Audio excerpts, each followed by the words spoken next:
अस्सलामुअलैकुम students, welcome to our 30th lecture. आज के लेक्चर में हम एक टॉपिक पढ़ेंगे लेटेंट हीट ऑफ फ्यूजन और आज हम उसका पहला पार्ट देखेंगे। So let's start.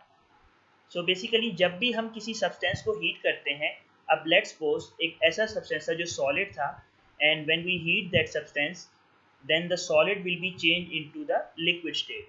और जब सॉलिड हमारे पास लिक्विड स्टेट में चेंज हो जाता है तो इस चीज़ को हम कहते हैं मेल्टिंग या फिर fusion.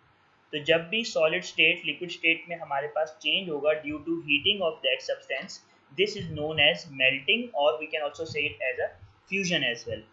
So basically the temperature where solid starts melting, मतलब एक ऐसा टेम्परेचर जहाँ पे आपका जो सॉलिड है वो मेल्टिंग स्टार्ट करता है, this temperature is known as fusion point और you can also say it as a melting point.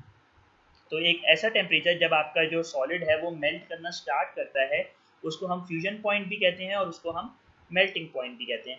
Now if the process is reverse, now let's suppose आपके पास एक लिक्विड है and when you cool down the liquid it changes into the solid state. Like आपके पास अगर पानी है, अगर आप पानी को जो है वो जमाएं तो वो बर्फ बन जाता है। सो बेसिकली लिक्विड है, अब लिक्विड अगर सॉलिड स्टेट में चेंज हो जाए, so basically एक ऐसा temperature at which liquid changes into the solid state is known as its freezing point। अब freezing point एक ऐसा point होता है, एक ऐसा temperature होता है जहाँ पे आपका liquid जो है वो solid state में जो है वो change हो जाता है। जैसे हमारी जो पानी है, हमारा लेट्स सपोज अगर वो आइस बन जाए तो जिस पॉइंट पे वो आइस बनेगा, जिस टेम्परेचर पे वो आइस बनेगा उसको हम कहेंगे फ्रीजिंग पॉइंट। अब हमारे पास जो इम्पोर्टेंट चीज़ यहाँ पे ये है कि different substances have different melting points. हर सब्सटेंस के एक अलग मेल्टिंग पॉइंट होता है, लेकिन freezing point is of a substance is always the same as its melting point. जो फ्रीजिंग पॉइंट होगा वही उसका मेल्टिंग पॉइंट भी हमारे पास होगा। अब देखिए लेट्स सपोज ये ग्लास ऑफ आइस है जिसका टेम्परेचर देखें अगर -15 डिग्री सेल्सियस है और आहिस्ता आहिस्ता जैसे जो है हमारे पास आइस मेल्ट होना शुरू हुई तो उसका टेम्परेचर जो है वो राइज करना शुरू हुआ।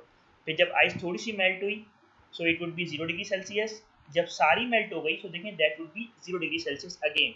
और जब सारी की सारी मेल्ट हो गई तो that would B 0.5 degree Celsius. Now let us talk about our topic which is latent heat of fusion.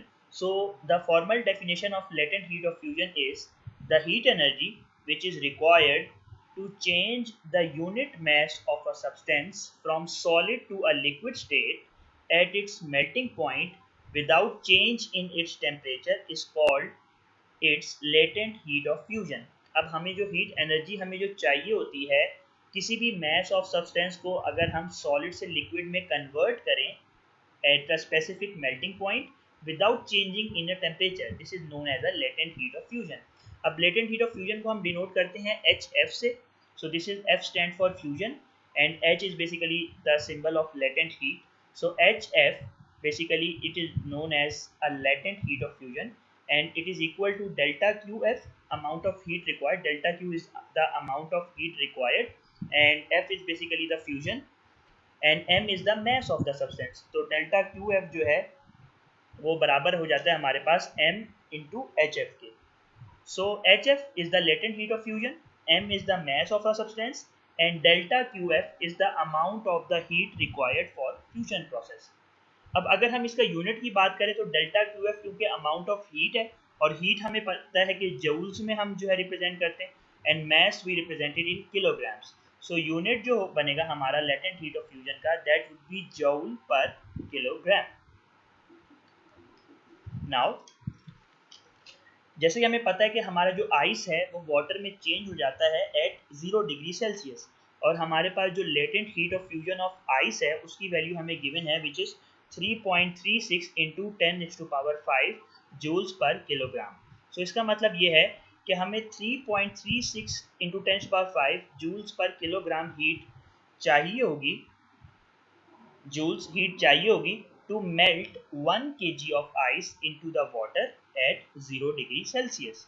तो जहाँ से आप देखेंगे हमारे पास अगर ये सॉलिड है, अगर सॉलिड मेल्ट करे तो हमारे पास वो लिक्विड बन जाता है और जब हम लिक्विड को बॉयल करें तो हमारे पास स्टीम या उसको हम गैस कहते हैं।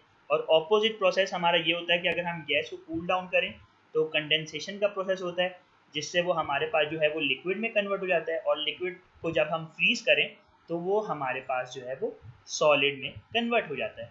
अब नेक्स्ट लेक्चर में हम इंशाल्लाह इसका एक एक्सपेरिमेंट डिस्कस करेंगे और एक ग्राफ देखेंगे और उसकी कुछ कैलकुलेशंस करेंगे जो हमें लेटेंट हीट ऑफ फ्यूजन को ज़्यादा जो है वो बेहतर तरीके से हमें जो है वो समझने में मदद देगी। So if you have any question regarding this lecture, you can simply ask on the comment section. Thank you.